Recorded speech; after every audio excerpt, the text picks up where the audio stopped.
এখন যে মেয়েগুলো আমার ছেলেদের সাথে, যুবকদের সাথে, এমন কোনো যুবক নাই যার সাথে একটা কোনো না কোনো মেয়ের লাইন নাই। সত্য না মিথ্যা? আর দুই একটা বিধবা আছে কাইতে কাইতে বেড়ায়, বিরহের পোস্ট করে যে হুজুর আমার কোনো লাইন হচ্ছে না, ওকে জন্য আমাকে আবার দোয়া করতে হয়। আর আমাকে দোয়ায় যে খুব ভালো কাজ হয় না, এটা হলো ওই যে আমি সাতক্ষীরায় আমার এক ভাই বিয়ের জন্য দোয়া চেয়েছে, দোয়া করে দিয়েছি, হওয়া বিয়ে ভেঙে গেছে। এরপরে আবার 100 টাকা দিয়ে দোয়া ছিল, দোয়া করে দিলাম, বলে মানে যাক জোড়াতালিতে বিয়েটা হইলো, সে বউটা চলি। কালকে সাতক্ষীরায় যাবো, বারবার ফোন দেয়, প্রতিদিন একবার করে ফোন দেয় যে ভাই আপনি এসে আবার একটু দোয়া করে দিন, আবার বিয়ে হয় কিনা। বাগেরহাটে গেলাম, বলছে যে হুজুর হাসপাতালের জন্য একটু দোয়া করে দেন, 1000 টাকা দেশ মাহফিল। দোয়া করে দিয়েছি হাসপাতালের জন্য যে আল্লাহ এই এলাকায় যত মানুষ আছে সব রুগী বানাই দেন, তা না হলে হাসপাতালের ইনকাম হবে কি করে। ওমা পরের দিন দেখি আমার মেসেজ দিয়েছে, হুজুর দোয়া করলেন কি আর হইলো কি? করলাম কেন? বলছে যে আজকে পুলিশ এসে আমাকে 1 লাখ টাকা জরিমানা করে ঠিক আছে। তো বেকায়দা না? তো এই জন্যই যাই হোক, মাঝে মাঝে আবার 2-1টা দোয়া কবুলও হয়। পাবনায় গেলাম, বলতেছে হুজুর আপনি একটু বেশি করে খান। কলাম কেন? দেশে বেশি করি, বলছে একটু বেশি করি। বলছে যে আপনি গতবার এসে আমার দোয়া করে দিলেন, 15 বছর ধরে আমার সন্তান হয়নি, গতবার মাহফিলে আপনার কাছে দোয়া চাইলাম, এই বছর আমি আব্বা হয়ে গেছি, আমার যে কি ভালো লাগছে হুজুর। তাই বলছি ভাই আমার দোয়াই হয়নি, কই লাভ নেই।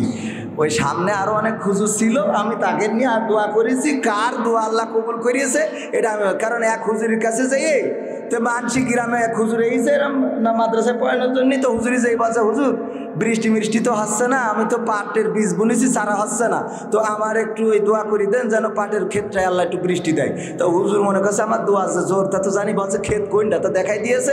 পরে রাত্রি ছাত্রকে সব উঠে নিয়ে যে এক পুকুরতে কলসি করি ওই ভুই ভিজে আইছে। তো ভিজে আসলি পরের দিন সকালে মানসি যেই দেখে যে পাট ক্ষেত উনার একজনের ভিজে আর সব শুকনো, কয় তোর এটা ভিজে আমাকে তা শুকনো কেন? কয় আমি ওই হুজুরির কাছে দোয়া চাইছিলাম। বলছে হুজুরির আমার বউ তো মুরগি জবাই করি, গিলে পুন্টি তারপরে যা কিছু আছে এগুলো সব তো হুজুরির খাওয়ায়। মায়েরা কত শক্ত চিন্তা করে দেখেন, বাতিলের কাছে মাথা নত করে না। গতকালকেও হামলা চালিয়ে 1.5-17 বেশি মানুষ মেরেছে তারা, 160। আমাদের মেম্বার সাহেব বলতেছেন, উনি আমার অনেক আগের বন্ধু, মালয়েশিয়াতে এক সময় ছিলাম, এইবার কয়দিন আগে বেড়াতে যেয়ে উনি যেখানে জব করতেন আমি ওই জায়গাটা দেখলাম, আর মনে হলো যে অনেক আগে মাইয়া লামা ডুডু সানা, হ্যাঁ তেঙ্গো সানা রিন্ডু বাইয়া। তো ওখানে ওইটা দেখার পরে আসলে স্মৃতিতে মনে পড়ে গেল যে আমার ভাই ওখানে থাকতেন, জব করতেন। তো উনি এখন ইউনিয়ন পরিষদের একজন ওয়ার্ডের মেম্বার হয়েছেন, আলহামদুলিল্লাহ। আলহামদুলিল্লাহ বলবেন না কেন? আপনারা মনে করছেন সবাই কি ভোট না নিয়ে হয়েছে? এইটা তো ঠিক না। আরে বাবা, এইটা সব জায়গায় সব কিছু মনে করতে হয়। তো এই জন্যে উনি আলহামদুলিল্লাহ নির্বাচিত, আর মানুষ ভালো, ভালো মানুষ নির্বাচিত হইলে কোনো সমস্যা আছে? মানে নির্বাচনে যেহেতু যারা যায়নি, ওরা তো যায়নি, তো ওকে নিয়ে মাথা ঘামাই লাভ কি? যারা গেছে তাদের মধ্যে ভালো লোকটাই আসুক, এটা তো চাইবো নাকি? এটা চাইলে তো আর দোষ নেই।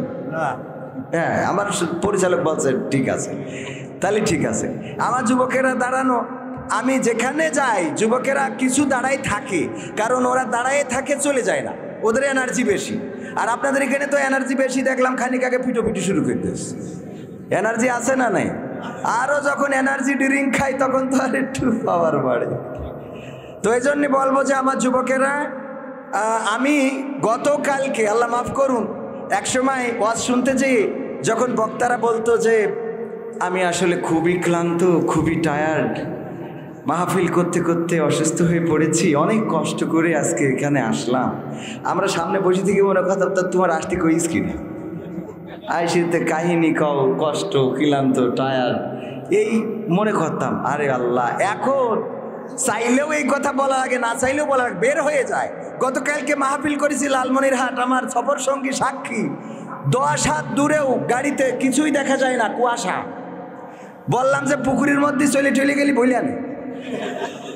তাছাড়া তো মানে আবার আমার হেল্পার খুব ভালো, ওই এক হেল্পার ছিল, ট্রাক খুব একটা চিকন রাস্তা দিয়ে যাচ্ছে, তো যাওয়ার সময় মানে বলছে নেমে একদিন কমনে দেবো, তো চিকন রাস্তা খালি কয় উস্তাদ ডাইনে রাখেন, ডাইনে, যেই ডাইনে দেয় ডাইনে খানার মধ্যে চলে যায়, কয় উস্তাদ বামে বামে বামে, কয় আবার বামে দিলি এই খানার মধ্যে যায়, এ ডাইনে ডাইনে উস্তাদ ডাইনে, এবার ওই খানার মধ্যে, এবার এই করতে করতে খানার মধ্যে যাই চলে গেছে, বলছে উস্তাদ যেমনে ভালো সেমনে রাখেন।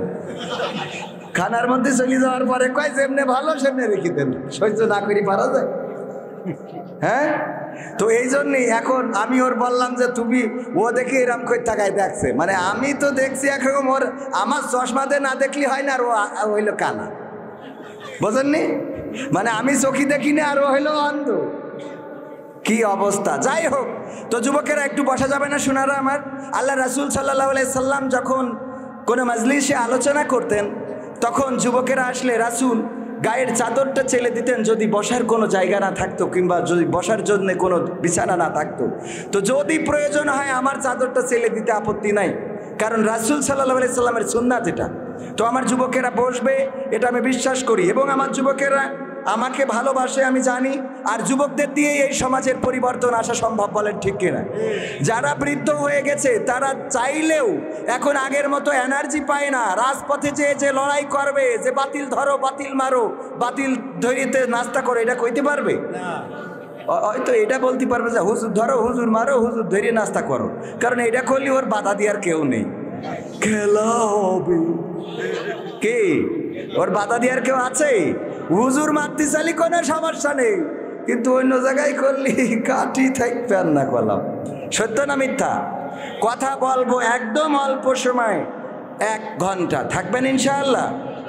কষ্ট হবে বাজান, কষ্ট হবে একটু, ঠান্ডার সময় কষ্ট না হওয়া কিছু না। তবে আমরা এই যে ঠান্ডায়ও এখানে আসতে পেরেছি, বসতে পেরেছি, আল্লাহর শুকরিয়া। অসংখ্য কবরবাসী কবরে যাদের আর ক্ষমতা নেই এখানে এসে বসার, ঠিক না? অনেক বৃদ্ধ মানুষ আছে বাড়িতে যাদের ক্ষমতা নেই এখানে এসে বসা। অনেক অসুস্থ মানুষ আছে হাসপাতালে যারা চাইলেও এখানে এসে বসতে পারবে না। অনেকেই আছে প্যারালাইজড হয়ে একটা অঙ্গ বা একটা সাইড বিকলাঙ্গ হয়ে গেছে, চাইলেও আর মাহফিলে এসে বসতে পারবে। আল্লাহ আমাদেরকে সুস্থ রেখেছেন, এখানে এনেছেন, সুতরাং এই জায়গাটা আমরা এই মাহফিলটা শেষ করে যাব ইনশাআল্লাহ। রাজি আছেন সবাই? রাজি আছেন? ইন্নাল হামদালিল্লাহি নাহমাদুহু ওয়া নাস্তাঈনুহু ওয়া নাস্তাগফিরুহু ওয়া নু'মিনু বিহি ওয়া নাতাওয়াক্কালু আলাইহি ওয়া নাউযু বিল্লাহি মিন শুরুরি আনফুসিনা ওয়া মিন সাইয়্যাতি আ'মালিনা মান ইয়াহদিহিল্লাহু ফালা মুদিল্লা লাহু ওয়া মান ইউদ্লিলহু ফালা হাদিয়া লাহু ওয়া নাশহাদু আল্লা ইলাহা ইল্লাল্লাহু ওয়া নাশহাদু আন্না সাইয়্যিদানা মুহাম্মাদান আবদুহু ওয়া রাসূলুহু আল্লাযী আরসালাহু বিল হাক্কি বাশীরান ওয়া নাযীরান ওয়া দা'iয়ান ইলাল্লাহি বিইذনিহি ওয়া সিরাজাম মুনীরা ফাকাদ ক্বালা আল্লাহু তাআলা ফি কালামিহিল মাজিদ ওয়াল ফুরকানিহিল হামিদ। সবাই পড়েন আউযু বিল্লাহি মিনাশ শাইতানির রাজিম বিসমিল্লাহির রাহমানির রাহিম ওয়া'তাসিমু বিহাবলিল্লাহি জামিআন ওয়া লা তাফাররাকু।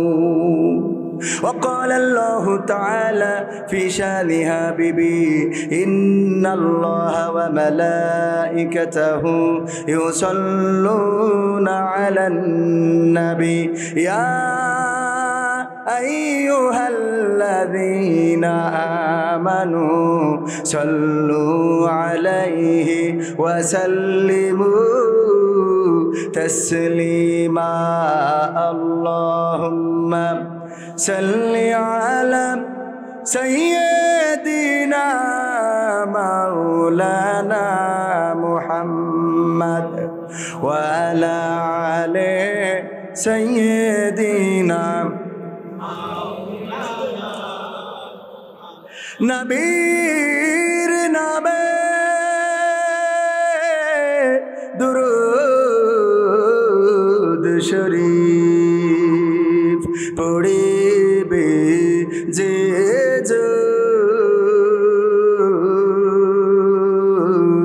তার জন্য যে হারাম হবে জাহান্নামের আগুন। আল্লাহুম্মা সাল্লি আলা সাইয়্যিদিনা মাওলানা মুহাম্মদ।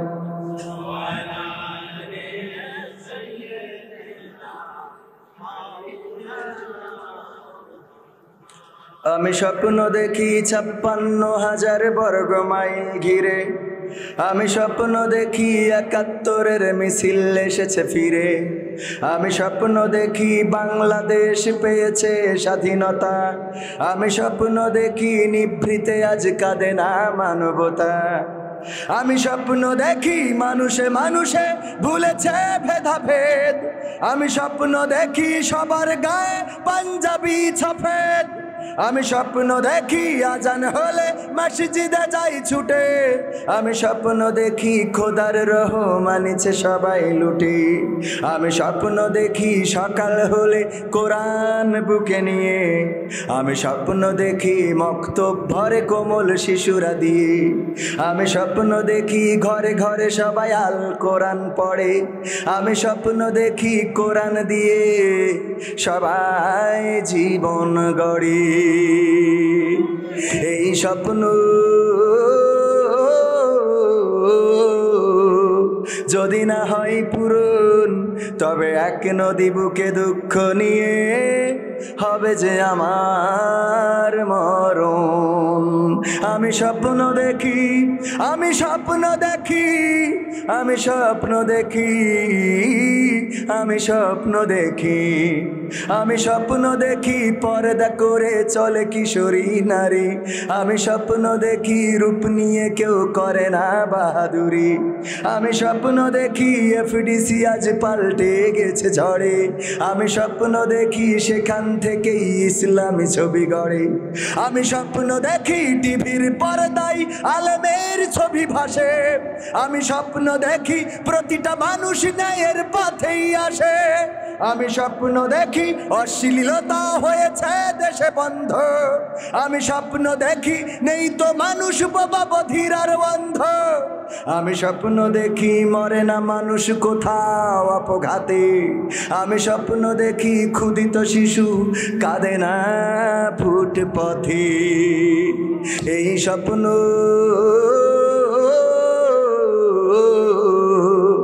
যদি না হয় পূরণ, তবে এক পাহাড় বুকে দুঃখ নিয়ে হবে যে আমার মরণ।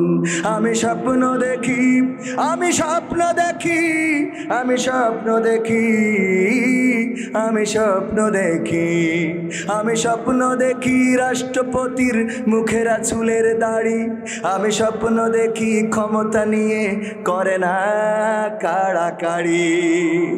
আমি স্বপ্ন দেখি নেতা নেত্রীরা ভুলে গেছে সব দ্বন্দ্ব। আমি স্বপ্ন দেখি মিল হয়েছে যেন কবিতার ছন্দ। আমি স্বপ্ন দেখি সুপ্রিম কোর্টের বিচারের মানদণ্ড। আমি স্বপ্ন দেখি কোরআন হাদিস দিয়েই করে খণ্ডন। আমি স্বপ্ন দেখি সংসদে সবাই কোরআনের কথা বলে। আমি স্বপ্ন দেখি দেশটাই আমার কোরআন দিয়েই চলে। কথা কয় না। আমি স্বপ্ন দেখি কারাগার থেকে এসেছে ভাইয়েরা নিড়ে। আমি স্বপ্ন দেখি মামুনুল হক আবার আমাদের মাঝে এসেছে ফিরে। এই স্বপ্ন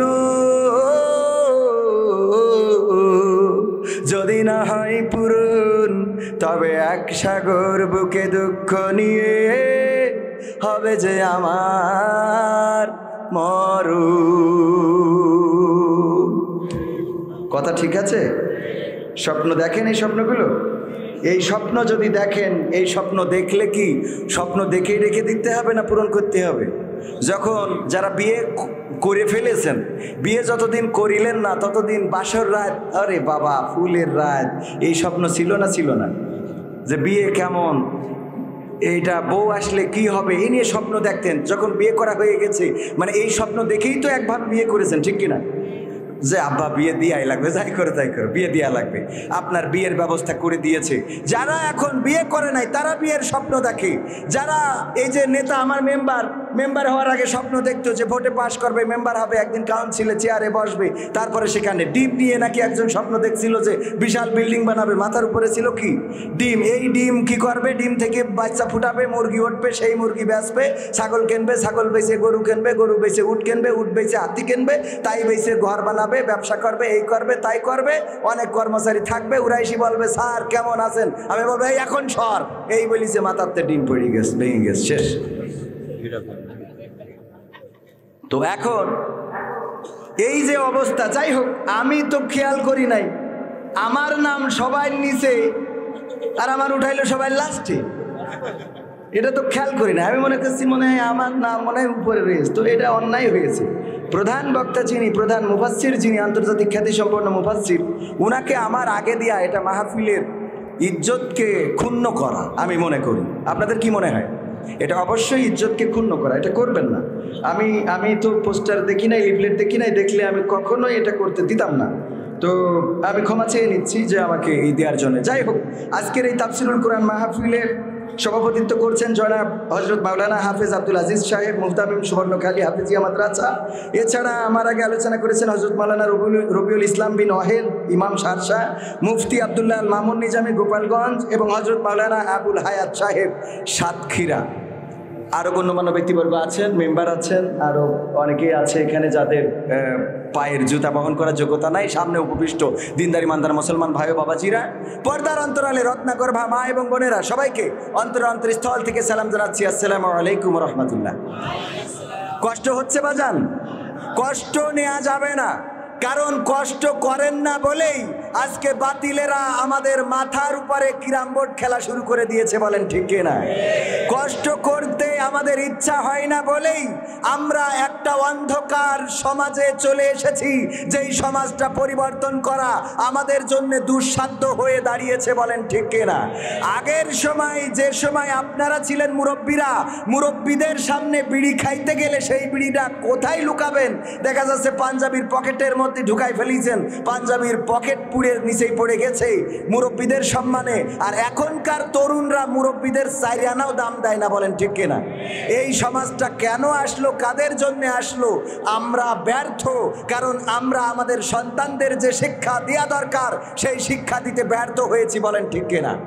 আমরা চোখের সামনে অন্যায় দেখি, কিন্তু সেই অন্যায়কে প্রতিরোধ করা প্রয়োজন মনে করি না। আমরা মনে করি এটা ওদের কাজ। টিরাকার নৌকা মারামারি বাজাইছে, জামাত ইসলাম বগল বাজায়, কথা কয় না, ঠিক না বে ঠিক? আবার জামাত আর কওমিয়া যখন মারামারি করে বিএনপিরা বগল বাজায়। আবার বিএনপি আর ওই বিএনএম হয়েছে না নতুন, এরা যখন গোলমাল করে তখন আবার অন্য দলেরা বগল বাজায়, আছে না নাই? এই বগল বাজাবাজি করতে যেয়ে যে দেশের দেশ মারা হয়ে যাচ্ছে, এইটার খবর কেউ রাখে? এই জন্যে দেশের আর দেশ মারা হতে দেয়া যাবে না। যেখানে অন্যায়, যেখানে অপরাধ, সেখানে বাধা দিয়ে প্রতিবাদ এবং প্রতিরোধ করার দরকার আছে না নাই? মেম্বার হয়েছে বলেই রাস্তাঘাটের টাকা আসবে, ওইটা মেরি খাবে আর পাকা রাস্তা তুলে সলিং বানাই দেবে, এটা আমরা মানতে পারি? কথা কয় না, কথা কইলে কিছু গায়ে লাগতেই পারে, আমার কিছু করার নেই। গত পরশুদিন কুমিল্লাতে আলোচনার সময় বললাম, আল্লাহ রাব্বুল আলামিন সূরা তাহা 20 নম্বর সূরার 55 নম্বর আয়াতে বলেছেন, মিনহা খলাকনাকুম, সবাই পড়েন, মিনহা খলাকনাকুম ওয়া ফিহা নুঈদুকুম ওয়া মিনহা নুখরিজুকুম তারাতান উখরা। আমরা পড়ি না? কখন পড়ি? যখন কাউকে কবরে নামাতে যাই তখন আমরা এই আয়াতটা পড়ি। আয়াতটার অর্থ কি জানেন নাকি? অনেকেই জানেন না, না জেনেও পড়েন, অনেকেই বোঝেন না, না বুঝেও পড়েন। অসুবিধা নেই, যারা জানেন তারা তো জানেন, যারা জানেন না তাদের জন্য বলি। আয়াতটার অর্থ হলো, আমরা ওই মানুষটাকে বলি, ওগো মানুষ, তোমাকে এই মাটি থেকে সৃষ্টি করা হয়েছিল, আবার তোমাকে এই মাটির মধ্যে ঢুকিয়ে দেওয়া হচ্ছে, আবার একদিন তোমাকে এই মাটি থেকে জীবন্ত করে উঠানো হবে। এই কথা বলে তাকে কবরে রেখে দিই। ওগো আমার ভাইয়েরা, উনার এই কথা বলার মধ্যে উনার কোনো ফায়দা আছে নাকি? কথা কয় না। উনার কি কোনো ফায়দা আছে? ধরেন আপনি একজন আগুনে পুড়ে যাচ্ছে, পুড়েছে, আপনি তারে বলতেছেন যে আগুনে ঝাঁপ দিলি বলো পুড়বা, ও তো ঝাঁপ দিয়ে পড়ছে অলরেডি, ওর বলি লাভ কি? যে মাটির মধ্যে চলে গেল সে তো চলেই গেছে, ওর যতই আপনি বলেন, যতই বুঝান, ও তো কবরে চলেই গেল, ওর তো খেলা ফাইনাল। বরং দুনিয়ার পরে যারা আছে এদের সচেতন হওয়ার দরকার, বলেন ঠিক কিনা? আমার কথা কি বুঝতে পারিছেন? ওই বেনাপোল এক্সপ্রেস, ওখানে আগুন ধরাইলো ঢাকাতে, মানুষ পুড়ে মারা গেল। আমাদের একজন ভাই, আমাদেরই দেশের নাগরিক, আমাদের কারো আত্মীয়, কারো বাবা, কারো সন্তান, কারো ভাই, কারো আপনজন যখন আগুনের লেলিহান শিকায় পুড়তে থাকলো, জানলা দিয়ে বের করার জন্য গেল। আপনারা অনেকেই দেখেছেন, কলিজাটা ফেটে যায়। আহারে, কেমন দেশে বসবাস করছি যেখানে মানুষের জানের নিরাপত্তা নাই। রাজনীতিকে উত্তপ্ত করার জন্য, রাজনৈতিক পরিস্থিতিকে গরম করার জন্য ট্রেনের মধ্যে কোনো না কোনো দল আগুন দিয়ে দিল, আর সেই আগুনে বনিয়াদম সন্তান দাও দাও করে লেলিহান শিখায় পুড়তে লাগলো। সন্তান পুড়ে মারা গেছে, স্ত্রী পুড়ে মারা গেছে। যখন তাকে টেনে বের করছে, বের হতে চাইলো না, বলল বের হব না। যেই আগুনে আমার স্ত্রী পুড়ে মারা গেছে, যেই আগুনে আমার সন্তান পুড়ে মারা গেছে, এই আগুন থেকে আমি বেঁচে কাদেরকে নিয়ে বাঁচবো, কাদের নিয়ে দুনিয়ায় থাকবো, এই জন্য সেও পুড়ে মারা গেছে। ওগো আমার ভাইয়েরা, এই ট্রেনে যখন এখন থেকে যদি কেউ চড়ে, তাইলে অনেকেই বলবে যে চড়ো যা করো, একটু দরজার কাছাকাছি সিট নেওয়ার চেষ্টা করো, বলবে না? বলবে না? কথা কয় না। সাবধান করবে না? করবে না? সাবধান করে দিবে। কারণ যে পুড়ে মারা গেছো তো গেছেই, ও মারা যাওয়ার পরে যেই যদি বলেন যে ট্রেনে জানলার কাছে বসবা, ও কি পারবে? কথা কয় না।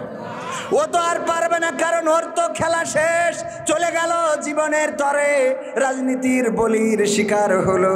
ওটা নিয়ে আমার কোনো বক্তব্য নেই। আমার কথাটা বোঝানোর জন্যে, যেই ব্যক্তিটা মারা গেল, ওই ব্যক্তিকে যতই বলেন তোমাকে মাটি থেকে সৃষ্টি করা হয়েছে, আবার মাটির মধ্যে ঢুকানো হলো, আবার একদিন মাটি থেকে জীবন্ত করে উঠানো হবে, এই কথা, এই ওয়াজ ওর শুনে কোনো লাভ নেই। আর সবচেয়ে বড় কথা হলো, এই আয়াতটা ওই মরা মানুষের জন্য নাজিল হয় না, নাজিল হয়েছে কাদের জন্য? জেতা মানুষের জন্য। শুধু জেতা মানুষের জন্য নয়, আয়াতটা নাজিল হয়েছে সবচেয়ে ক্ষমতাধর, মিশরের ক্ষমতাধর ছিলেন। আমাদের দেশের ক্ষমতাধর তো শুধুমাত্র চেয়ারটা আঁকড়ে ধরেছে, আর আমেরিকার ক্ষমতাধর সে আমেরিকার চেয়ারটা আঁকড়ে ধরেছে। ওই পুতিন রাশিয়ার চেয়ারটা আঁকড়ে ধরেছে, জেলেনস্কি ইউক্রেনের চেয়ারটা আঁকড়ে ধরেছে, অং সান সুচি আঁকড়ে ধরেছিল মায়ানমারের চেয়ার, আর আব্দুল ফাত্তাহ আল সিসি সে আঁকড়ে ধরেছে মিশরের চেয়ার। এমনিভাবে এক একটা রাষ্ট্রপ্রধান এক একটা চেয়ার আঁকড়ে ধরে, কিন্তু ফেরাউন শুধুমাত্র মিশরের চেয়ারটা আঁকড়ে ধরে নাই, বরং সে আল্লাহর চেয়ারটাও টানতে নামানোর চেষ্টা করেছে। বলেন ঠিক কি না? ঠিক না বে ঠিক? এই মানুষটাকে সোজা করার জন্য আল্লাহ রাব্বুল আলামিন মুসাকে বললেন, ইযহাব ইলা ফিরআউনা ইন্নাহু তাগা, যাও ফিরআউনের কাছে। সে তাগুতের পথ অনুসরণ করেছে, এবং তাকে যে বুঝাও, তাকে ভালোর পথে আসতে বলো, তাকে আলোর পথে আসতে বলো।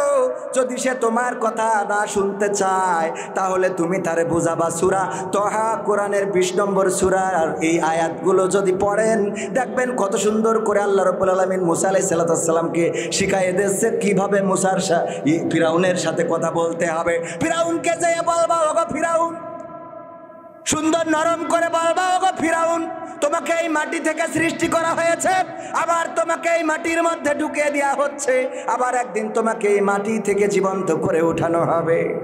সুতরাং তুমি আল্লাহর চেয়ারটা নিয়ে আর টানাটানি করো না, তুমি ফিরে আসো, আল্লাহর পথে ফিরে আসো, আমাকে নবী হিসেবে মেনে নাও, আল্লাহর বান্দা হিসেবে নিজের মাথাটা নত করে দাও।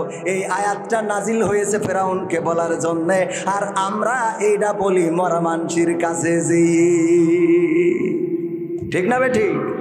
অথচ এটা বলতে হবে মেম্বারের কাছে। মেম্বার সাহেব, আপনি তিরানের চাইল যে আপনার গুদাম ঘরে ঢুকালেন, আপনার কি মনে হয় না মিনহা খলাকনাকুম ওয়া ফিহা নুঈদুকুম ওয়া মিনহা নুখরিজুকুম তারাতান উখরা? এই মাটি থেকে এসেছেন, আবার মাটিতে যাবেন, আবার জীবন্ত করে উঠাবে। মেম্বারের যে এই ওয়াজ শোনাইনো লাগবে, চেয়ারম্যানের যে এই ওয়াজ শোনাইনো লাগবে, এমপির যে এই ওয়াজ শোনাইনো লাগবে, প্রধানমন্ত্রীরও এই ওয়াজ শোনানোর দরকার আছে না নাই? কিন্তু আমরা তা না শোনায়া আমার গ্রামের যে সুদখোর, সবচেয়ে বড় যে সুদখোর, তার কাছে যে এই ওয়াজটা শোনানো লাগবে। কেন সুদ খাও? এই কথাটা বলতে চাইলাম। কুমিল্লা তিতাসে মাহফিল, কুমিল্লা এই যে কি থানা যেন, সেখানে মাহফিল করলাম। মাহফিল করার সময় যখন বললাম গ্রামের সবচেয়ে বড় যে সুদখোর, তার কাছে যে এই ওয়াজ শোনাইনো লাগবে, তাইলে বোঝা যাবে যে আপনি সঠিক দাওয়াতি কাজ করতেছেন। সভাপতি উঠে চলে গেছে রে। পরে আমি সভাপতিরে খুঁজি, কয় উনি অসুস্থ চলে গেছে। পরের দিন ফোন করি, কয় না, ওই আপনি যে কইছেন যে গ্রামের সবচেয়ে বড় সুদ করছে, তার এই ওয়াজ শুনাইতে হবে, তাই সে উঠে চলে গেছে। মনে হচ্ছে ওর কইছেন। জ্বালা আছে না নাই? হুজুর ওয়াজ করবেন, আজ একটু ইব্রাহিমের ঘটনাটা বলবেন।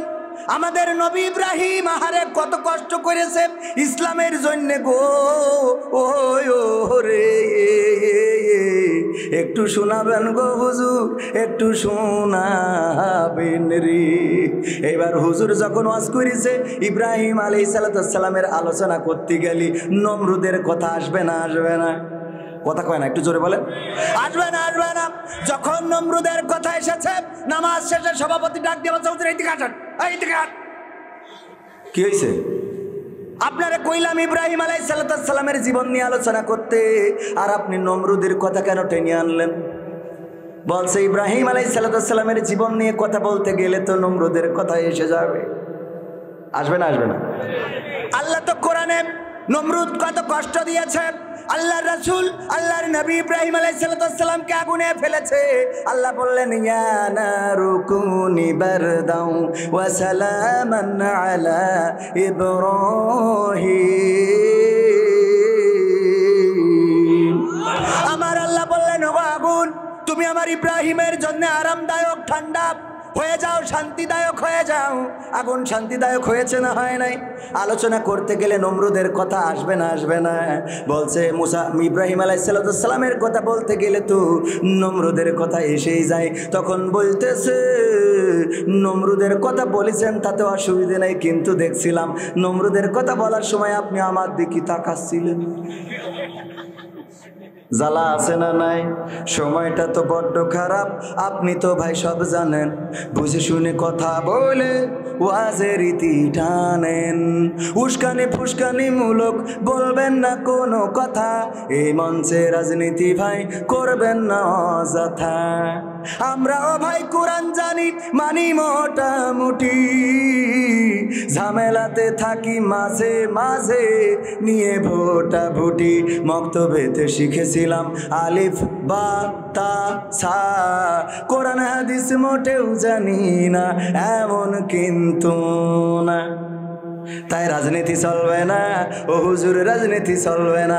তাই রাজনীতি চলবে না ও হুজুর, রাজনীতি চলবে। এবার বলছে, হুজুর শোনেন, আপনারা আসলেই খালি রাজনীতির কথা বলেন, অথচ আমি কত মাহফিলে গেলাম, অনেক মাহফিলে বসেছিলাম, মেম্বার মানুষ, যাওয়াই লাগে লাগে রে লাগে রে। কত মাহফিলে গেলাম, কত হুজুর ওয়াজ করলো। আমি বললাম, কি ওয়াজ করিল?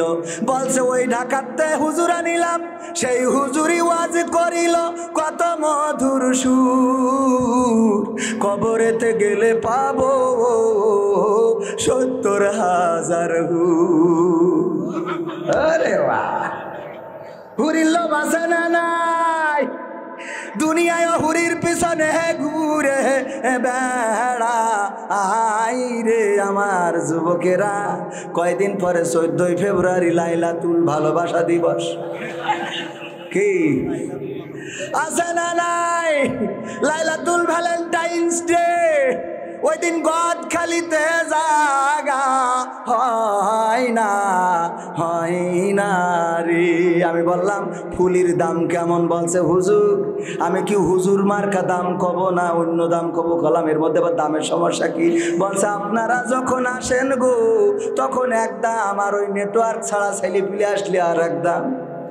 কেন?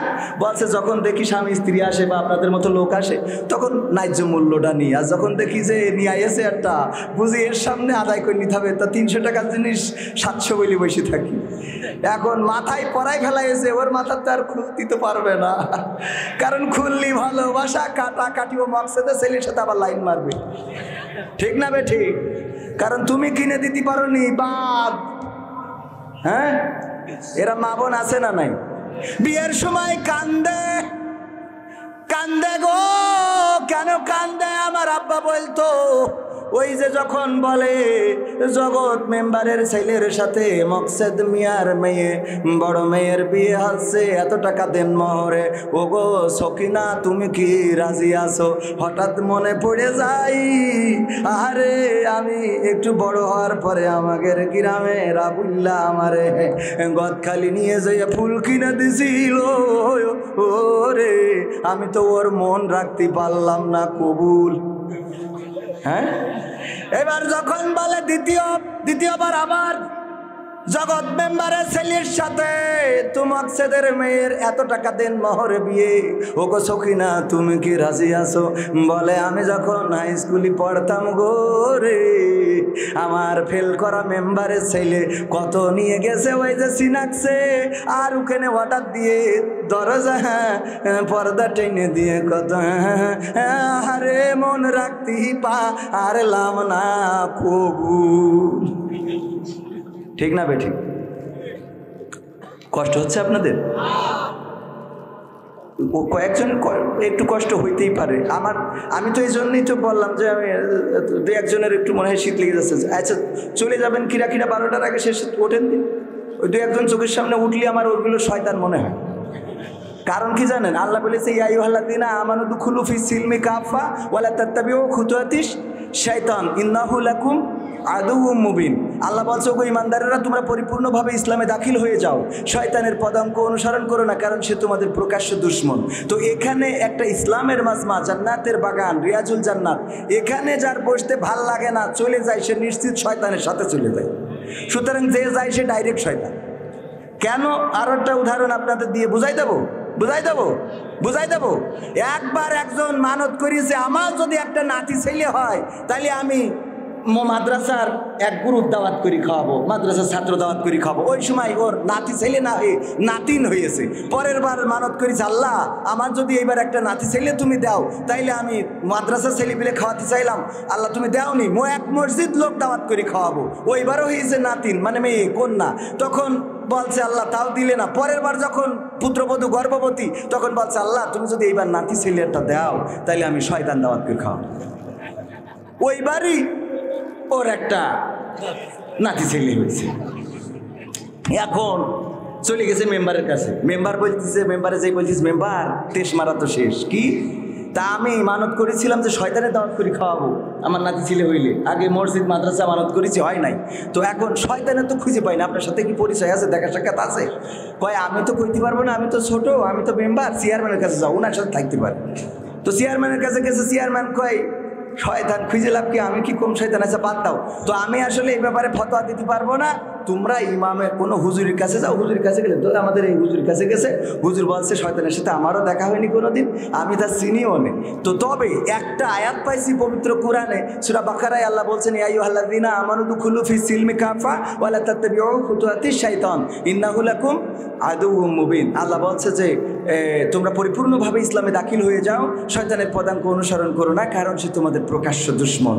তো যখন ওই যে মাহফিল হবে মাহবুবুর রহমানের বাড়িতে, ওখানে মাহফিলে যাওয়ার পরে ওই মাহফিল থেকে মাহফিল শেষ করার আগে যদি কেউ উঠে যায়, তাহলে বুঝবেন যে ওর শয়তানে তুলে নিয়ে যাচ্ছে। তার মানে ওর সামনে ইমাম হইলো শয়তান, আর ও হইলো ওর চেলা, ওর পাশ যাচ্ছে। তো ডাইরেক্ট শয়তানের খাওয়াতে তো পারবেন না, এইটার ধরি খাওয়ালে শয়তানের হক আদায় হয়ে যাবে।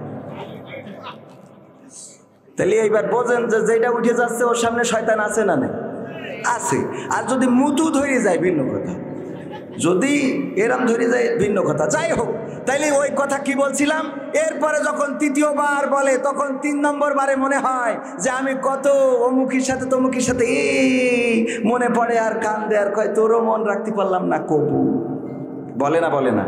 আপনাদের কি মনে হয় এখন যে মেয়েগুলো আমার ছেলেদের সাথে যুবকদের সাথে, এমন কোনো যুবক নাই যার সাথে একটা কোনো না কোনো মেয়ের লাইন নাই? সত্য না মিথ্যা? আর 2-1টা বিধবা আছে কাইন্দে কাইটি বেড়ায়, বিরহের পোস্ট করে যে হুজুর আমার কোনো লাইন হচ্ছে না, ওকে জন্য আমাকে আবার দোয়া করতে হয়। আর আমাকে দোয়ায় যে খুব ভালো কাজ হয় না, এটা হলো ওই যে আমি সাতক্ষীরায় আমার এক ভাই বিয়ের জন্য দোয়া চাইছে, দোয়া করতেছি, হওয়া বিয়ে ভেঙে গেছে। এরপরে আবার 100 টাকা দিয়ে দোয়া ছিল, দোয়া করে দিলাম, গোলে মানে যাক জোড়াতালিতে বিয়েটা হইলো, সে বউটা চলে গেছে। কালকে সাতক্ষীরায় যাব, বারবার ফোন দেয়, প্রতিদিন একবার করে ফোন দেয় যে ভাই আপনি এসে আবার একটু দোয়া করে দিন, আবার বিয়ে হয় কি না। বাগেরহাটে গেলাম, বলছে যে হুজুর হাসপাতালের জন্য একটু দোয়া করে দেন, 1000 টাকা দেশ মাহফিল। দোয়া করে দিছি হাসপাতালের জন্য যে আল্লাহ এই এলাকায় যত মানুষ আছে সব রুগী বানাই দেন, তা না হলে হাসপাতালের ইনকাম হবে কি করে। ওমা পরের দিন দেখি আমার মেসেজ দিয়েছে, হুজুর দোয়া করলেন কি আর হইলো কি? করলাম কেন? বলছে যে আজকে পুলিশ এসে তে আমাকে 1 লাখ টাকা জরিমানা করে ঠিক আছে। তো বেকায়দা না? তো এই জন্যই যাই হোক, মাঝে মাঝে আবার 2-1টা দোয়া কবুলও হয়। পাবনায় গেলাম, বলতেছে হুজুর আপনি একটু বেশি করে খান। কলাম খেয়ান দেশে বেশি করি, বলছে একটু বেশি করি। বলছে যে আপনি গতবার এসে আমার দোয়া করে দিলেন, 15 বছর ধরে আমার সন্তান হয়নি, গতবার মাহফিলে আপনার কাছে দোয়া চাইলাম, এই বছর আমি আব্বা হয়ে গেছি, আমার যে কি ভালো লাগছে হুজুর। তাই বলছে ভাই আমার দোয়াই হয়নি, কই লাভ নেই, ওই সামনে আরো অনেক হুজুর ছিল, আমি তাকে নিয়ে আর দোয়া করেছি, কার দোয়া আল্লাহ কবুল করিয়েছে এটা আমি, কারণ এক হুজুরের কাছে যাই তো মানসি গ্রামে এক হুজুর এইছে না মাদ্রাসায় পড়ানোর জন্য, তো হুজুরি যাই বলছে হুজুর বৃষ্টি তো হচ্ছে না, আমি তো পাটের বীজ বুনেছি, চারা হচ্ছে না, তো আমার একটু ওই দোয়া করে দেন যেন পাটের ক্ষেতটায় আল্লাহ একটু বৃষ্টি দেয়। তো হুজুর মনে করছে আমার দোয়া আছে জোর, তা তো জানি, বলছে ক্ষেত কোনটা, তো দেখাই দিয়েছে। পরে রাত্রি ছাত্রকে সব উঠে নিয়ে যে এক পুকুরতে কলসি করিয়ে ওই ভুই ভিজে আইছে। তো ভিজে আসলি পরের দিন সকালে মানসি যেই দেখে যে পাট ক্ষেত উনার একজনের ভিজে আর সব শুকনো, কয় তোর এটা ভিজে আমাকে তা শুকনো কেন? কয় আমি ওই হুজুরির কাছে দোয়া চাইছিলাম। বলছে হুজুরির আমার বউ তো মুরগি জবাই করি, গিলে পুন্টি তারপরে যা কিছু আছে এগুলো সব তো হুজুরির খাওয়ায়, তো এইগুলো হুজুর খাওয়ার পরে আমাকে জন্য দোয়া করিনি, খাই তোর জন্য দোয়া করেছে। ওরা সবাই চলে গেছে, হুজুর আমরা সবাই খাওয়াই আপনার ফুসফুসে কিডনি মুরগি সব খুলে আপনারই খাওয়াই, আমরা খাই নে, আর এইগুলো খেয়ে তো আপনি একজনের জন্য দোয়া করেছেন, এ কি মানা যায়? আমাদের পাটের ভুই জন্য দোয়া করেননি কেন? আমাকে জন্য দোয়া করে যেন আল্লাহ একটু ভুইটা ভিজে দেয়। এই বইলেতে চলে এসে হুজুর দোয়া করবে কি? পরের দিন সবাই যেই দেখে মাঠ শুকনো, তো তাড়াতাড়ি করে হুজুরের কাছে গেছে যে হুজুর উনার জন্য দোয়া করিল বৃষ্টি হইলো, আমাকে জন্য দোয়া করিস তা বৃষ্টি হয়নি কেন? যেই দেখে হুজুরও নেই, ছাত্ররাও নেই, মানে গড়ের সব গুছাই নিয়ে চলে গেছে। এগে যদি এইভাবে দোয়া করতে থাকি তাহলে আর পড়াইনো হবে না, খালি দোয়ার পরে থাকা লাগবে। বোঝেননি? হুজুর অমুক হুজুর আজ করে কত মধুর সুর, কবরেতে গেলে পাবো 70,000 হুর, অনেক দোয়া আছে পড়লে কোটিতে সওয়াব, সারা জীবন পাপ করিলেও পেয়ে যাব মাপ, বাপ দাদারে নাজাত দিতে করেছি 40, আমার বেলায় 4টা গরু গোয়াল ঘরে পোষাব, আমিও ভাই কিছুটা জানি মানি না তা না, ছোটবেলায় শিখেছিলাম আলিফ বা তা সা, তাই রাজনীতি চলবে না ও হুজুর, রাজনীতি চলবে না, তাই রাজনীতি চলবে না ও ভাই, রাজনীতি চলবে। এবার বলছে হুজুর শোনেন, আপনি মনে করছেন আমরা ইসলাম মানি না, মানি, শুধু জানি তা না, মানিও। বললাম কি মানেন? বলছে হুজুর মিলাদ করি কিয়াম করি যাই বাবার মাজারে, হয়তো একটু বিড়ি টানি এক ঝালা নিজামপুরীর বাজারে। আছে না নাই? মিলাদ করি কিয়াম করি যাই বাবার মাজারে, হয়তো একটু বিড়ি টানি সারসারো বাজারে।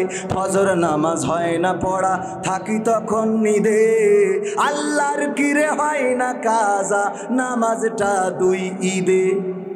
নিয়মিত চেষ্টা করি পড়তে জুম্মা নামাজ, সেদিন শুধু হয় না পড়া যেদিন থাকে কাজ। তিনটা জুম্মা করলে কাজা মুসলিম থাকে না, এই হাদিসটা ভালো করে আমার আছে জানা।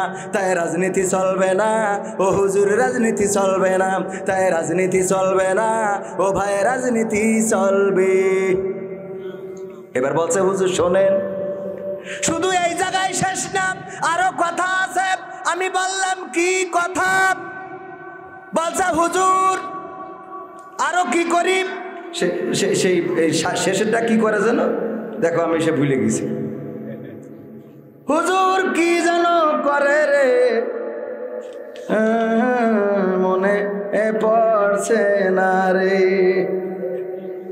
আচ্ছা দেখো দিন এই ইউটিউবাররা আমার আবাত্তিস মেরবেন, এই জায়গা কেটে বসাই দিবেন। এই সেই গানটা কই বের করে দাও দিন সজল। হুজুর কত কথা বললাম আর এখন ভুলে গেলাম, কেমন লাগে কম। মনে হয় এখন এই মেমোরিতে আসবে না। সজল খুঁজে পাই যাও, আচ্ছা খুঁজে দাও, তারপরে শেষ কলিটা পরে শোনাবানে, ঠিক আছে না? শুনতে রাজি আছেন কিনা? হ্যাঁ সজল নেই, ও তাহলে ও এখন খুঁজে দিতে পারবে না, আমরা পরে খুঁজে যখন মনে পড়ে তখন এটা বলবানে। কেমন লাগে মেমোরিতে না থাকলে, সব দিন গায় অথচ আজকে মেমোরিতে নেই। এটা না বললে তো আপনাদেরও ভাল লাগবে না।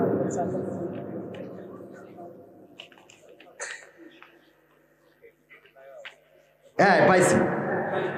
হুজুর কোরআন কোরআন কোরআনে সবও পড়ে, ওই যে মানে প্রতিদিন পড়ে, নিয়মিত পড়ে, কিন্তু কোরআনে যে কি আছে এটা তো বোঝার দরকার আছে না? নাই, না বোঝার কারণে কি করে বলতেছে হুজুর, হুজুর জিহাদ মিহাদ কোথায় আছে দেখিনি কোনখানে, দরগা পীরের মাজার আমার অনেক বেশি টানে। কথা কয় না, ঠিক আছে? জিহাদ কোথায় আছে কোরআনে খুঁজে পাইনি, এই জন্য কোথায় যায়? দরগায় যায়, মাজারে যায়, মাজারের কাছে যেয়ে মাথা নত করে, সিজদা করে, সেখানে যেয়ে বলে বাবা একটু বাঁচাইও। ভোটের আগে মাজারে যেয়ে দোয়া নিয়ে আসে, আছে না নাই? ভোটের আগে মাথায় টুপি পরার মতো নেতা আছে না নাই? আর ভোট হয়ে গেলে টুপিওয়ালা যারা তাদেরকে ধরে কারাগারে ভরার মতো নেতা আল্লাহর জমিনে আছে না নাই? আপনাদের এলাকায় নেই, কিন্তু অন্য এলাকায় আছে। হুজুর জিহাদ মিহাদ কোথায় আছে দেখিনি কোনখানে, দরগা পীরের মাজার আমার অনেক বেশি টানে, সেথায় গেলে শর্টকাটে ভাই জান্নাত পাওয়া যায়, পরকালে তরাই নেবে চিন্তা তেমন নাই। পীর সাহেবের কাছে মুরিদ আমি আমার নেতা, বছর বছর নাজরানা দিই আমি আবার সেথা, হইলে ওরস কোনোভাবে মিষ্ট করে না, ওখান থেকেই আল্লাহ রাসূল হয়েছে জানা। তাই রাজনীতি চলবে না ও হুজুর, রাজনীতি চলবে না, তাই রাজনীতি চলবে না ও হুজুর, রাজনীতি চলবে। এরকম বলার মতো মানুষ আছে না নাই? জিহাদ কোরআনে কেন খুঁজে পাই নাই? কারণ কোরআন বোঝে, কথা কয় না, বোঝে না। উদাহরণ দেয় আমাদের আব্দুল্লাহ আল আমিন ভাই, এই উদাহরণটা না দিলে ওয়াজটা কমপ্লিট থাকে না। সেই উদাহরণটা হলো আব্দুল্লাহ আল আমিন ভাই বলছে, এক মসজিদের ইমাম সাহেব ছিল একটু খুড়া ন্যাংড়া। আপনারা কি খুড়া বলেন না? খুড়া তো বোঝেন, যশোরের মানুষ। খুড়া আর একজন মুসাল্লি ছিল, সে একটু কানা, চোখে কম দেখে। আপনাদের তো চোখে কম দেখে, এর মানুষই কানা বলে, আর ইমামরা একটু খুড়া বলে। তো এই দুইজনে তর্ক করতেছে, একজন বলছে ইন্ডিয়া ভালো খেলে, আর একজন বলছে ভারত ভালো খেলে। দুইটাই এক জিনিস হয়ে গেল না? অনেকেই ধরতে পারিনি, দেখি যাও একটু মন দিয়ে শুনবেন তাহলে ধরা যাবে। বলছে অস্ট্রেলিয়া ভালো খেলে, আর একজন বলছে ইন্ডিয়া ভালো খেলে। ইমাম ইন্ডিয়ার পক্ষে, মুসাল্লি হলো অস্ট্রেলিয়ার পক্ষে। দুইজনে তর্ক করতে করতে মাগরিবের আজান হয়ে গেছে। বলছে চলো তর্ক বাদ, নামাজ পড়ে আসি। মসজিদে যেয়ে নামাজে দাঁড়াইছে। দাঁড়ানোর পরে ইমাম সাহেব তেলাওয়াত করতেছে, ওয়া কানা মিনাল কাফিরিন। কানা বলছে হুজুর তো জমের খারাপ। ক্রিকেট খেলা নিয়ে তর্ক হইল চার দোকানে, আর নামাজের মধ্যে এসে বলছে ওয়া কানা মিনাল কাফিরিন। আমি কানা কাপে? হ্যাঁ, আচ্ছা হুজুর আজকে মাফ করে দিলাম, এরপরে যদি কোনোদিন বলেন তাইলে আমি কিন্তু মাফ করব না। আজকে আপনি আমাদের গ্রামের হুজুর, মসজিদের হুজুর, আপনার সম্মানে মাফ। এরপরে আবার যেদিন তেলাওয়াত করেছে ওয়া কানা মিনাল কাফিরিন, কানা বলছে হুজুর আমার ধৈর্য বেনাপোলের বর্ডার ছাড়াই ভারতে ঢুকে গেছে, আর সম্ভব না। আমি ধৈর্য ধরেছিলাম যে আপনি আমার এলাকার মেহমান, আমার ইমাম, আপনি বলেছেন আগের দিন, আমি মন খারাপ করিনি। এক ক্রিকেট নিয়ে কতবার আমার কাফের বানাবেন? আপনার তো ইমাম মানুষ পড়ার অধিকার আছে রে, আমি মুসাল্লি, আমারও লুকমা দেওয়ার অধিকার আল্লাহ দিয়েছে। আপনি বললেন ওয়া কানা মিনাল কাফিরিন, আমি লুকমা দিয়ে বলছি আল্লাহু আকবার ওয়া খুড়া মিনাল ফাসিকিন। আমি কানা কাফের হইলে তুমি খুড়া ফাসি। তার মানে ও কি বুঝেছে কোরআনের আয়াত? বুঝতে পেরেছে? বোঝে নাই, বোঝে নাই রে। যদি বুঝতো তাইলে এই খুড়া মিনাল ফাসিকিন বলতো। অনেকেই আছে বোঝে না কোন জায়গায় কি বলতে হবে। গতকালকে আমি আলোচনায় বলেছিলাম, গতকাল দেখলাম একজন মেয়র সে কম্বল বিতরণের সময় হার্ট স্ট্রোক করে অথবা ব্রেন স্ট্রোক করে মারা গিয়েছে। কম্বল বিতরণ করছিল, মেম্বারটা হলো সরকারি দলের। তো বিরোধী দলের লোক যারা, তারা ওখানে ইন্না লিল্লাহ না পড়ি সব আলহামদুলিল্লাহ বলতেছে। এটা কি ভালো কথা? এটা ভালো কথা না। একজন মানুষ মারা গেলে আপনি আলহামদুলিল্লাহ পড়ার কোনো অধিকার আপনাকে দেওয়া হয়নি। আব্দুল্লাহ বিন উবাই আল্লাহ রাসূলকে এতটাই কষ্ট দিয়েছেন, আব্দুল্লাহ বিন উবাইয়ের কারণে বদরের যুদ্ধ হইল, উহুদের যুদ্ধ হইল। কারণ কাফেরদের সাথে, মক্কার সাথে যোগাযোগ রাখতো, আর বলতো আসো আমরা এখানে গ্যাটিস দিয়ার লোক আছি। আর ওখান থেকে আসতো, যুদ্ধ করতো রাসূলের মসজিদে। যখন নামাজে দাঁড়াইতো, দাঁড়াইয়ে বলতো ও গো মুসলমানেরা, তোমরা মুহাম্মাদের কথা মেনে চলবা, এর মতো ভালো মানুষ পাওয়া যায় না। অনেক বড় আল্লাহওয়ালা মানুষ, আল্লাহ তার পাঠাইছে, মানবা। আর বাইরে যাইয়ে বলতো রে ওর কিন্তু জেলে না ঢুকালি হবে না। কথা কি বোঝা গেছে? এই কথা বলে বেড়াইতো, সামনে বলতো নৌকা, পিছনে যাইয়ে টিরা। বোঝা গেছে? মানে উদাহরণ বুঝাই দিচ্ছি আপনারা, উদাহরণ। এটা আবার রাজনীতিতে নেওয়ার দরকার নেই। খেলা হওয়ার হয়ে গেছে, যা হওয়ার ছিল হয়েছে, সুতরাং কে আর এটা নিয়ে রাজনীতি করা যাবে না। মনে থাকবে, এটা নিয়ে আর কোন রাজনীতি করা যাবে? যা হওয়ার তা তো হয়েছে। এক চাচা গেছে, যাওয়ার পরে চাচা বলতেছে বাবা দেখো আমার নাম্বারটা কত, একটু মিলাই দাও। বলছে চাচা আপনি কেন আসলেন? অসুস্থ মানুষ। বলছে কেন? তো অসুস্থ আপনি আসবেন কেন? আপনি অসুস্থ থাকার কারণে আমরা তো মানবতাবাদী গো, আমরা মেরে দিছি আপনারটা। আচ্ছা ডাক্তার তো কাজ করেছে, তো এখানে একটু কালি মাই দাও না, বাড়ি গেলে আবার বৌমাকে বাদ দিতে পারেনি, কালিটা লাগাই দাও। লাগাইতে গেছে, যাচ্ছে, বলছে শোনেন চাষিরটা, চাষি দিয়ে গেছে, ওই চাষিরটাও দেওয়া হয়ে গেছে, আপনি টেনশন করেন না, চাষির আবার জন্য পাঠাইয়েন না। বলছে তোমার চাষিও দিয়েছে? বলছে হ্যাঁ চাষির ভোট হয়ে গেছে। ও চাষা বুঝেছে অন্যরকম। চাষা বলছে আল্লাহ কত বড় নেমো খারাপ, এই মহিলার সাথে সংসার করেছি আমি, কি বড় নেমো খারাপ গো। তা বলছে কেন চাষা? বলছে ও 12 বছর পরে এসে ভোটটা দিয়ে গেছে, কবরেতে এসে তো আমার সাথে দেখা করে যাবে না। ও দিয়ে গেল তা দেখা করে গেল না কেউ, এত বড় নেমো খারাপ, ওর সাথে আমি জান্নাতেও যাবো না। চাষা তো বোঝে না, তা বলার কোনো দরকার আছে নাকি? না বলবো না বলবো ও না না রে, যা করার করেছে ও নিয়ে আমাদের কোনো আপত্তি নেই। কারণ আগে আমরা জামাত বিএনপি আওয়ামী লীগ এই নিয়ে লড়াই চলতো, আর এখন নামি দামি আর দামি নিয়ে লড়াই চল। কথা কয় না, এই লড়াই আমরা দেখতে চাই না। চাই দেশে শান্তি থাকুক, ক্ষমতায় যে থাকুক, আমাদের কোনো আপত্তি নেই। প্রধানমন্ত্রী দেশ শাসন করছে, দেশের উন্নয়ন করছে, এটার আমরাও অংশীদার। কারণ এই দেশের নাগরিক, আমার ট্যাক্স ভ্যাটের টাকা আছে না নাই? পদ্মা সেতুতে আমার টাকা আছে না নাই?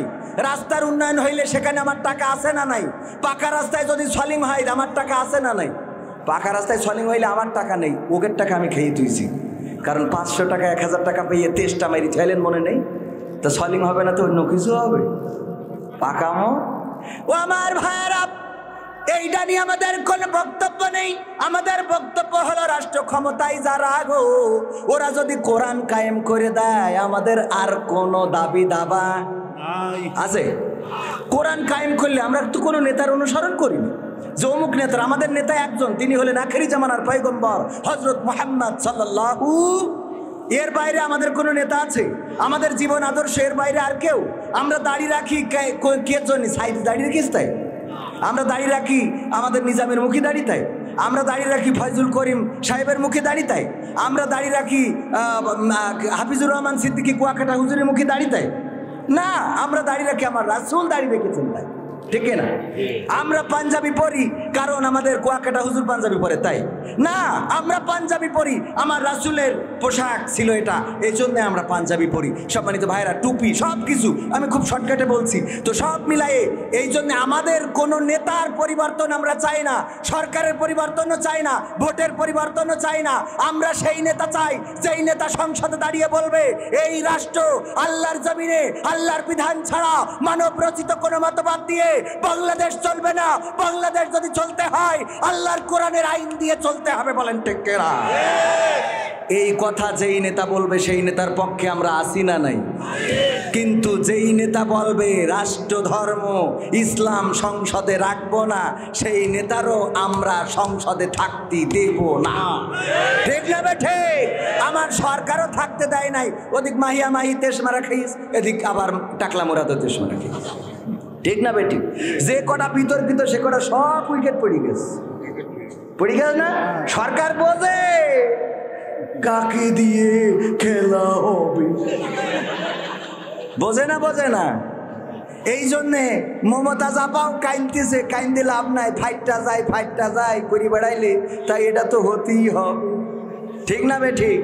কাইন্দে কোনো লাভ আছে না? লাভ নাই। যেই কথা বলছিলাম, এই যে কথা বলতে গেলাম, এক কথা বলতে গেলে 5টা কথা চলে আসে। কোনো মানুষ মারা গেলে আলহামদুলিল্লাহ পড়বেন না, কারণ আল্লাহর নবীকে সবচেয়ে বেশি কষ্ট দিয়েছে আব্দুল্লাহ বিন উবাই যখন মদিনাতে ছিলেন। সেই আব্দুল্লাহ বিন উবাই যখন মারা গেলেন, তার ছেলে ছিল আবার ইমানদার আল্লাহ রাসূলের একনিষ্ঠ সাহাবী। ছেলে এসে বললেন, হুজুর আপনি আমার বাবার জন্যে, আমার বাবার দাফন কাফনের জন্য আপনার গায়ের একটা পাঞ্জাবি আমাকে গিফট করবেন।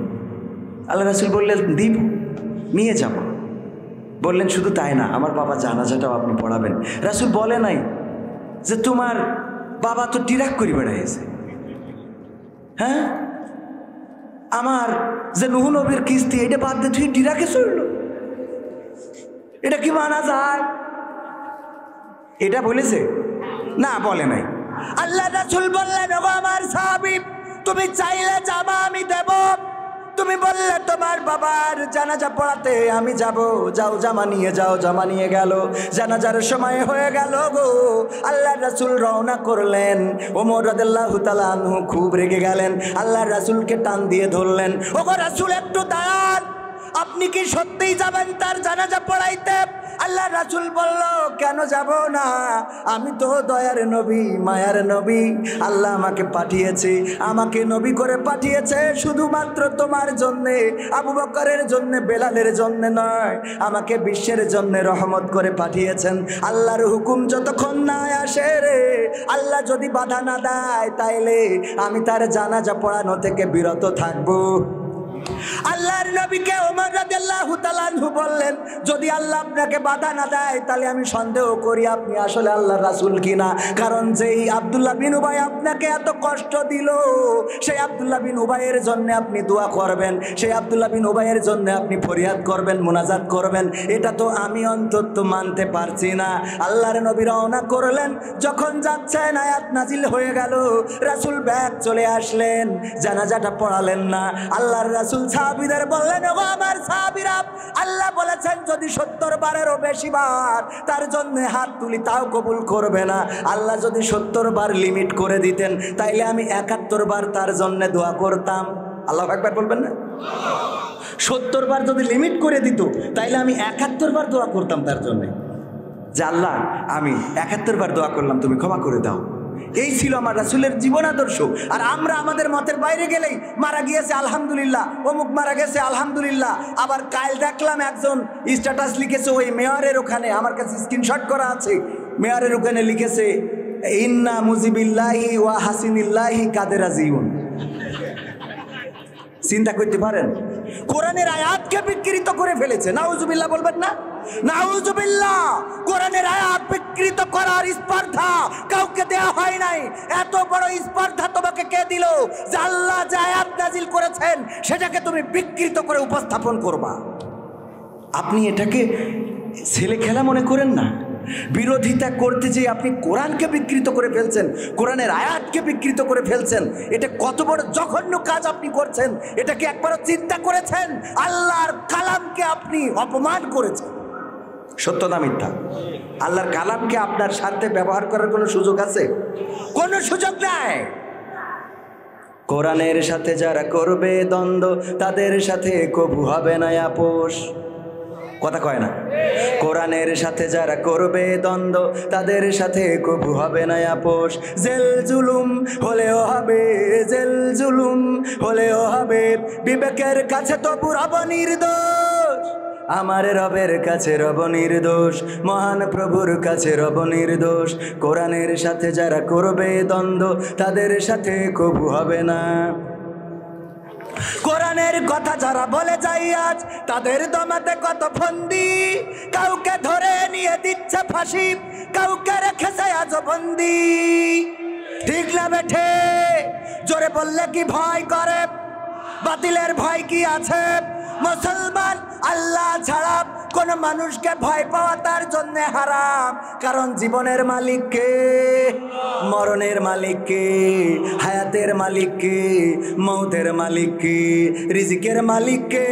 আমার সমস্ত বরকত, আমার সংকুচিত করে দেওয়া সব কিছু আল্লাহর হাতে। আল্লাহ যাকে চান তাকে অঢেল পরিমাণ দান করেন, আর যাকে চান তাকে সংকুচিত করে দেন, তাকে অভাবের দ্বার গোড়ায় পৌঁছে দেন। যাকে তা চান তাকে দুনিয়া দান করেন, আবার যাকে চান তাকে আখিরাত দান করেন। ওগো আমার ভাইরা, সুতরাং আল্লাহ ছাড়া কোনো বাতিলকে মুসলমান হিসাবে ভয় করা যাবে? যাবে? মুসলমান হইলে আওয়াজ উচ্চকিত করবেন। আর যদি মনে করেন না আপনার মধ্যে নেফাকি আছে, মুনাফিকি আছে, তাহলে কোনো আপত্তি নাই। কারণ আপনি এখানেও ঠিক বলবেন আস্তে করে, আবার ওখানেও যেয়ে বলবেন কি আছে না নাই, ওখানেও যেয়ে বলবে ঠিক আছে, বলছে যে ঠিক আছে। কোরআনের কথা যারা বলে যায় আজ তাদের দমাতে কত ফন্দি, কাউকে ধরে নিয়ে দিচ্ছে ফাঁসি, কাউকে রেখেছে আজ বন্দি। হক কথা বললেই জ্বলে যায় গাব, কোরআনের কথা সইতে পারে না। হক কথা বললেই জ্বলে যায় গাব, কোরআনের কথা সইতে পারে না। জানি না তাদের আমাদের পরে কেন এত আক্রোশ।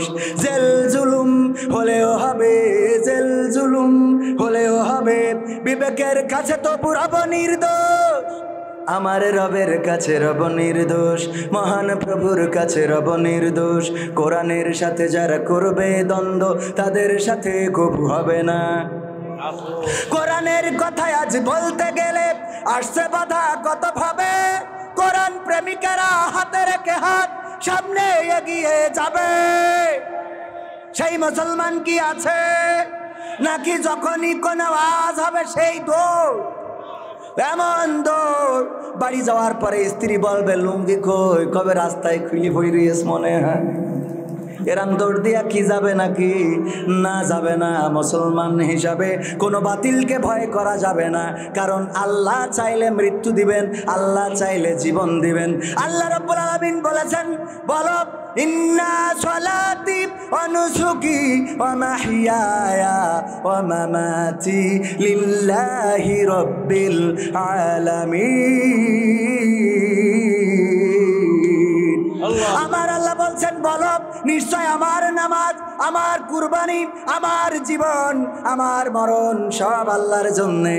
কিন্তু আমরা এই কথা বলে আবার বলি, এমপি সাহেব আপনি যদি ফোন না করে দেন রে গো, তাইলে আমার দেশ মারা সারারি।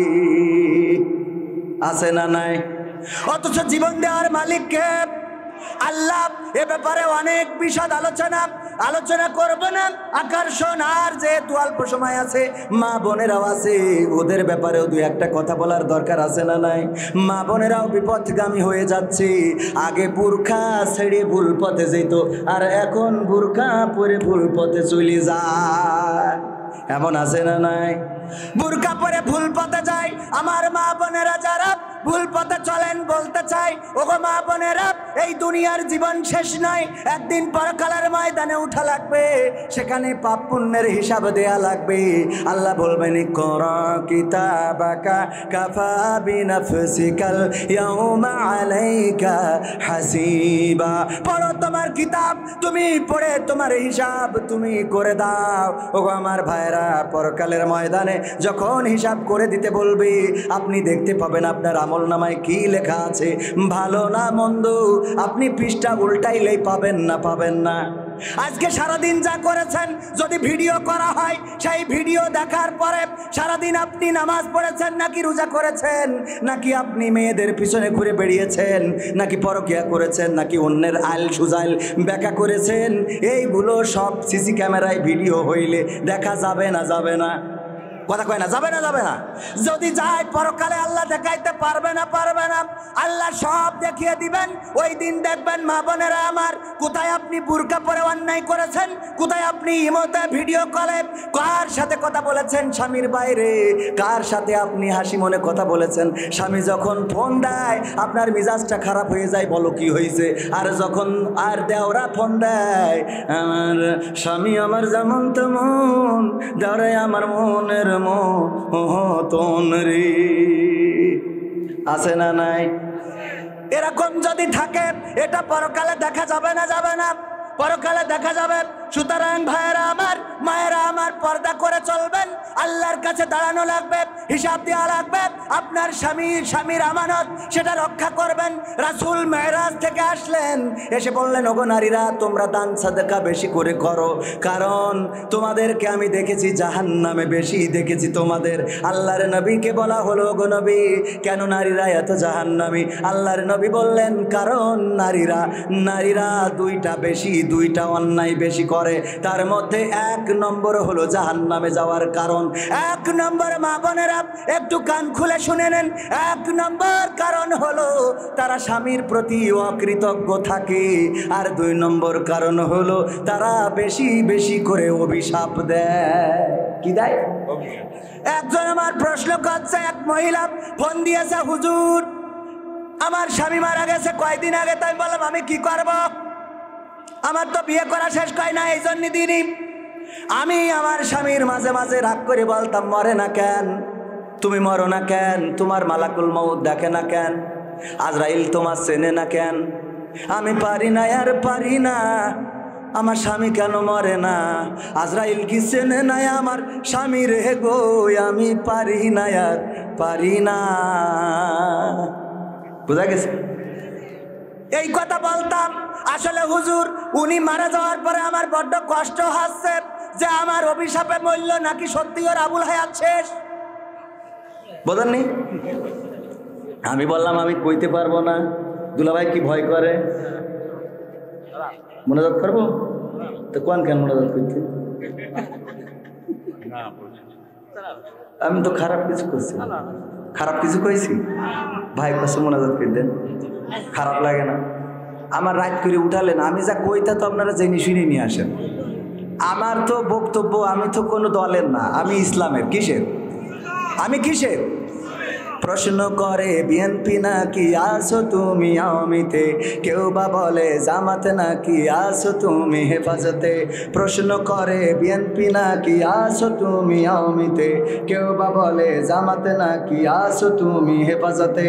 আমি বলি মুসলিম, আমি ইসলাম নিয়ে আছি, মানুষ সমাজে মানুষ হয়ে মানুষের মতো বাঁচি। ও ভাই ট্যাগ লাগাইও না, আমায় মার্কা দিও না। ও ভাই ট্যাগ লাগাইও না, আমায় মার্কা দিও না। মানুষের গলা মতবাদে আমি করি না মাখামাখি, রবের ভালোবাসা পেতে কাঁধে দুটি আঁকি। কোরআনের আইন মানুষের তরে জেনেছি আমি, তাই ইকামতে দিনের কথা সদাই বলে যাই। নিয়ম মানি আল্লাহ তাআলার পৌঁছাতে তার কাছাকাছি, মানুষ সমাজে মানুষ হয়ে মানুষের মতো বাঁচি। ও ভাই ট্যাগ লাগাইও না, আমায় মার্কা দিও না। আমি নৌকা চালাই না, আমি টিরাকো চালাই না। যেখানে জালিম জুলুম করে মাজলুম কাঁদে দুঃখে, সেখানে আমি কেমনে হাসি বলো মনের সুখে। কোরআনের খাদেম নির্যাতিত ভাঙে ধৈর্যের বাঁধ, তাই তো আমি সকাল বিকাল করে যাই প্রতিবাদ। সব মানুষের মুখের হাসি আমি সদাই যাচ্ছি, মানুষ সমাজে মানুষ হয়ে মানুষের মতো বাঁচি। ও ভাই ট্যাগ লাগাইও না, আমায় মার্কা দিও না। আমি দাড়ি পাল্লারও না, আমি হাত পাখাও না। কথা কি বোঝা গেছে? আমি কিসের? ইসলামের। ইসলাম যেমনে আমরাও সেমনে। আমার আওয়ামী লীগের ভাইয়েরা যদি বলে ওগো কবির ভাই আমরা বাংলাদেশে কোরআনের আইন চাই, তাইলে আমি আওয়ামী লীগের লোক। যদি বলে ওই জাসদের ভাইয়েরা বলে আমরা আর বামপন্থী দল করব না, ডাইনপন্থী হয়ে গেলাম, বাংলার জমিনে কোরআনের রাজ কায়েম করার আন্দোলন করব, তাইলে আমার জাসদ করতে কোনো আপত্তি আছে নাকি? না নাই। মেম্বার যদি বলে আমি মেম্বার হওয়ার পরে আমার ইউনিয়নে চুরি হতে দেব না, মাদক সেবন করতে দেব না, অন্যায় হতে দেব না, আমি মেম্বারের পক্ষে যাব। আর মেম্বার যদি বলে আমি পাশ করার পরে চোরেরা তোরা যা মনে চাই চুরি করবি, কোনো আপত্তি নাই, দুর্নীতিবাজেরা তোকে স্বাধীন করে দেবো, ইয়াবাখোররা তোরা বটতলায় তোকে ঘর বানাই দেবো, ওর মধ্যে ঢুকে ঢুকে বিড়ির তামাক ফেলে দিয়ে মাল পুড়িয়ে খাবি, কোনো অসুবিধে নেই। তাইলে ওই চেয়ারম্যানের সাথে আমি, ওই মেম্বারের সাথে আমি থাকতে পারবো না, পারবো নারী। কথা ঠিক আছে তো? আল্লাহুম্মা আমিন। রব্বানা যালামনা আনফুসানা ওয়া ইল্লাম তাগফির লানা ওয়া তারহামনা লানাকুনান্না মিনাল খাসিরিন। রব্বানা আতিনা ফিদ দুনিয়া হাসানাতাও ওয়া ফিল আখিরাতি হাসানা ওয়া কিনা আযাবান নার। ওগো আল্লাহ, গভীর রাত তোমার বান্দাদের নিয়ে বসেছি, পর্দার অন্তরালে মা বোনেরাও রয়েছে গো আল্লাহ। এতক্ষণ পর্যন্ত যারা তোমার কোরআনের বাগানে ছিল, আল্লাহ তুমি দয়া করে সকলকে তোমার শাহী দরবারে কবুল করে নাও। আল্লাহ সকলের জীবনের গুনাহগুলো ক্ষমা করে দাও। ওগো আল্লাহ, জেনে না জেনে, বুঝে না বুঝে শয়তানের ওয়াসওয়াসায় পড়ে যত গুনাহ করেছি, জীবনে এমন অনেক গুনাহ আছে গো, যদি মা জানতো মা ভাত রান্না করে খাওয়াতো না, যদি বাবা জানতো বাবা বাড়িতে ঢুকতে দিত না, যদি আমার বন্ধু বান্ধবেরা জানতো বন্ধুত্ব থাকতো না, যদি স্ত্রী জানতো সংসার করতো না, এমন অনেক গুনাহ আছে গো, পৃথিবীর কোনো মানুষ জানে না, কিন্তু তোমার চোখ তো ফাঁকি দিতে পারি নাই। ওগো আল্লাহ, এমন যত গুনাহ আছে রে, তুমি সকল গুনাহগুলো ক্ষমা করে দাও। ওগো আল্লাহ, তোমার কাছে হাত তুললেই মনে পড়ে যায় জনম দুঃখিনী মায়ের কথা রে, যাদের মা চিরজন্মের মতো বিদায় নিয়ে অন্ধকার কবরে চলে গেছে, আর তো কোনোদিন ফিরে আসবে না গো আল্লাহ।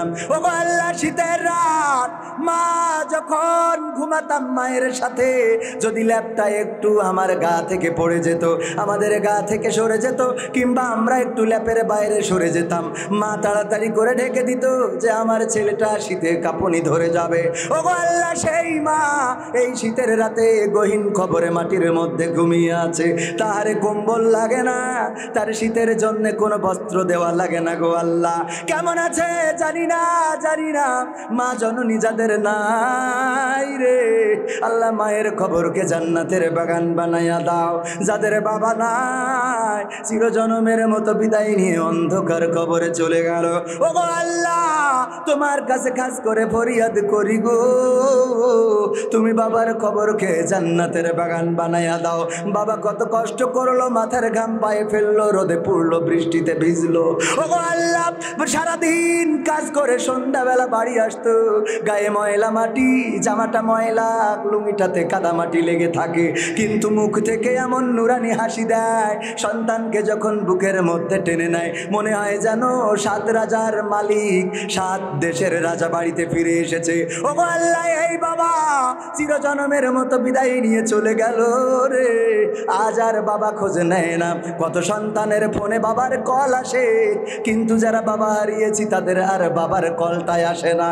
বাবা আর ফোন করে বলে না, খোকা কেমন আছো, কোথায় আছো, কখন বাড়ি ফিরবা গো। ওগো আল্লাহ, বাবা যাদের নাই, বাবার কবরকে জান্নাতের বাগান বানাইয়া দাও। ওগো আল্লাহ, এই মাহফিলের আয়োজন করেছে আমার মাহবুবুর রহমান দুলা ভাই, উনি আয়োজন করেছে, ওনার মা নাই, বাবা নাই, চিরজনমের মতো বিদায় নিয়ে চলে গেছে অন্ধকার কবরে। নেক সন্তান রেখে গেছে। প্রতিটা বছর দোয়ার মাহফিল উপলক্ষে কোরআনের কথা মানুষের শোনানোর ব্যবস্থা করে। আল্লাহ তুমি দয়া করে এই মাহফিলের ওসিলায় পিতামাতার কবরকে রিয়াজুল জান্নাতে পরিণত করে দাও।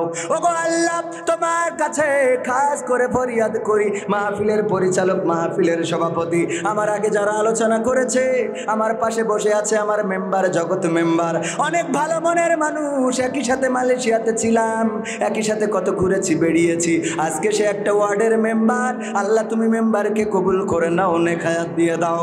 আল্লাহ দুর্নীতিগ্রস্ত যেন না হয়ে যায়, মানুষের অধিকার যেন মানুষকে বুঝে দিতে পারে, আল্লাহ সেই তৌফিক তুমি দান করে দাও। ওগো আল্লাহ, তুমি এই গ্রামের মানুষদেরকে কবুল করে নাও, গ্রামে যত কবরবাসী আছে কবরগুলোকে মাফ করে দাও, কবরগুলো জান্নাতের বাগান বানাইয়া দাও। আমার সাথে যারা হাত তুলেছে, যার মনে যে নেক চাওয়া আছে, চাওয়াগুলো পাওয়া করে দাও, ঋণগ্রস্তের ঋণ পরিশোধ করে দাও। ওগো আল্লাহ, অভাবগ্রস্তের অভাব দূর করে দাও, কন্যা দায়গ্রস্ত যে তার কন্যা বিবাহের ব্যবস্থা করে দাও। ওগো আল্লাহ, তুমি আমাদের ভ্রাতৃত্ব দান করে দাও। ওগো আল্লাহ, আওয়ামী লীগ, বিএনপি, জাসদ বাসদ, দামি দামি যাই আছে না কেন, আল্লাহ তুমি সকলকে এক মুসলমান, এক আত্মা হয়ে বেঁচে থাকার তৌফিক দান করে দাও। ওগো আল্লাহ, আমাদের দেশে কোনো ফিতনা দিও না, ফাসাদ দিও না, সুখী সমৃদ্ধশালী সোনার বাংলাদেশ তৈরি করে দাও।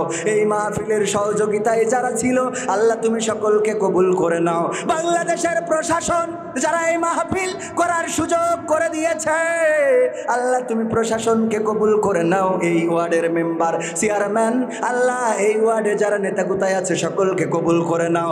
আওয়ামী লীগ, বিএনপি, ছাত্রলীগ, জাসদ বাসদ যে যা আছে না কেন, আল্লাহ তুমি সকলকে দিনের জন্য কবুল করে নাও। জামাত, বিএনপি, হেফাজত, কওমি, আলিয়া, তাবলিগি যে যাই আছে না কেন, কোরআনের কারণে ঐক্যবদ্ধ থাকার তৌফিক দান করে দাও। ওগো আল্লাহ, বাংলাদেশের জমিনে কোরআন কায়েম হয়েছে সেটা দেখার তৌফিক দান করে দাও। মালাকুল মাউত আসবে রে, জানটা নিয়ে উড়াল দেবে গো আল্লাহ, যেদিন মালাকুল মাউত মাথার কাছে পাঠাবা, তুমি দয়া করে ওই দিন আমাদের সকলের জবানে জারি করে দিও আখেরি কালেমা লা ইলাহা ইল্লাল্লাহু মুহাম্মাদুর রাসূলুল্লাহ সাল্লাল্লাহু আলাইহি ওয়াসাল্লাম।